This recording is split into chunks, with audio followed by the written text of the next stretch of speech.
रक्षा मंत्री राजनाथ सिंहे भारत ऑस्ट्रेलिया संरक्षण उद्योग व्यापार गोलमेजीने संबोधी। केंद्रीय रक्षा मंत्री राजनाथ सिंहे सिडनीમાં આયોજિત ભારત ઓસ્ટ્રેલિયા સંરક્ષણ ઉદ્યોગ વ્યાપાર ગોળમેજીને સંબોધિત કરતી વખતે ભારતીય અર્થતંત્રના વિકાસના પરિમાણો પર પ્રકાશ પાડ્યો હતો। તેમણે ખાસ કરી ભારતીય શેરબજારમાં છૂટક રોકાણકારોની નોંધપાત્ર વૃદ્ધિને આંકડાકીય રીતે રજૂ કરતા જણાવ્યું હતું કે ભારતમાં છૂટક રોકાણકારોની સંખ્યા ઓસ્ટ્રેલિયાની કુલ વસ્તી કરતાં બમણી છે।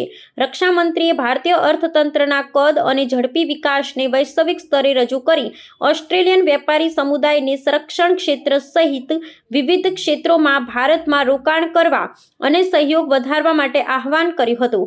સંબોધનમાં સિંહે ભારતને વિશ્વની ચોથા નંબરની સૌથી મોટી અને સૌથી ઝડપથી વિકસતી અર્થવ્યવસ્થા તરીકે ઓળખાવી હતી।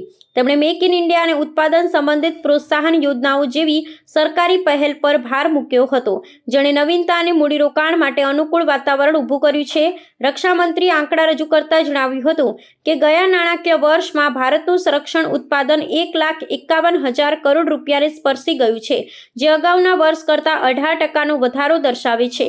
આ ઉપરાંત ભારતીય કંપનીઓ દ્વારા લગભગ 100 દેશોમાં 23,622 કરોડ રૂપિયાની સંરક્ષણ નિકાસ કરવામાં આવી છે, જે ભારતની વધતી વૈશ્વિક શક્તિનો નિર્દેશ કરે છે।